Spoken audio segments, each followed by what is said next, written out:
COP 29 à Bakou, l'ombre de Trump va planer au-dessus du sommet qui s'ouvre en Azerbaïdjan. De nombreux dirigeants, dont Emmanuel Macron, n'iront pas à la COP 29 et Trump risque de retirer les États-Unis de l'accord de Paris sur le climat. Même si l'investiture de Donald Trump ne se fera que le 20 janvier, son nom va être dans toutes les têtes à la 29e conférence de l'ONU sur le climat qui s'ouvre ce lundi à Bakou en Azerbaïdjan. Le vainqueur de la présidentielle américaine penche pour faire ressortir les États-Unis de l'accord phare de Paris.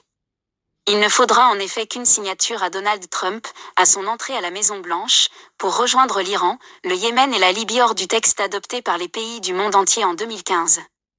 Cet accord est pourtant le moteur qui a permis d'infléchir la trajectoire de réchauffement mondial depuis 10 ans aux alentours de 3 degrés Celsius ou moins d'ici 2100. Macron et Scholz absents. Et si les Européens jurent qu'ils redoubleront d'efforts pour compenser le retrait américain, peu iront à Bakou. Ni Emmanuel Macron, ni Olaf Scholz ne participeront au sommet d'une centaine de dirigeants mardi et mercredi. Tout le monde sait que ces négociations ne seront pas simples, a d'ailleurs lâché la ministre allemande des Affaires étrangères, Annalena Baerbock. Le Brésilien Lula, hôte de la COP 30 l'année prochaine, est absent lui aussi.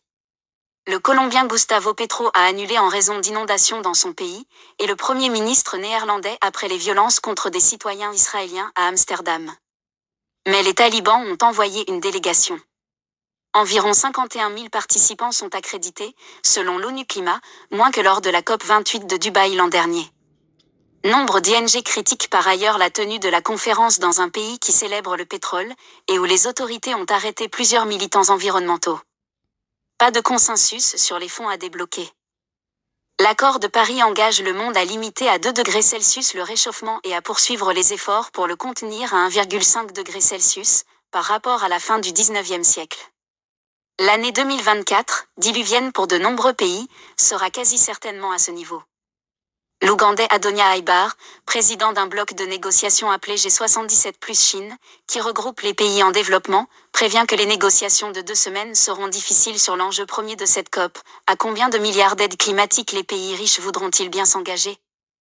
Il y a 15 ans, lors du fiasco de la COP de Copenhague, les pays développés avaient sauvé les meubles en promettant 100 milliards de dollars d'aide annuelle d'ici 2020 pour les pays en développement. Cet argent, en grande majorité des prêts, permet de construire des centrales solaires, améliorer l'irrigation, construire des digues ou d'aider les agriculteurs face aux sécheresses. L'heure est donc venue d'augmenter cette aide nord-sud. Mais cela ne va pas être facile. L'ambiance dans les pays riches est l'austérité, en Europe ou le désengagement international, aux États-Unis. Beaucoup réclament donc que la Chine et les pays du Golfe contribuent davantage. Mais Pékin ne le voit pas du tout de cet œil.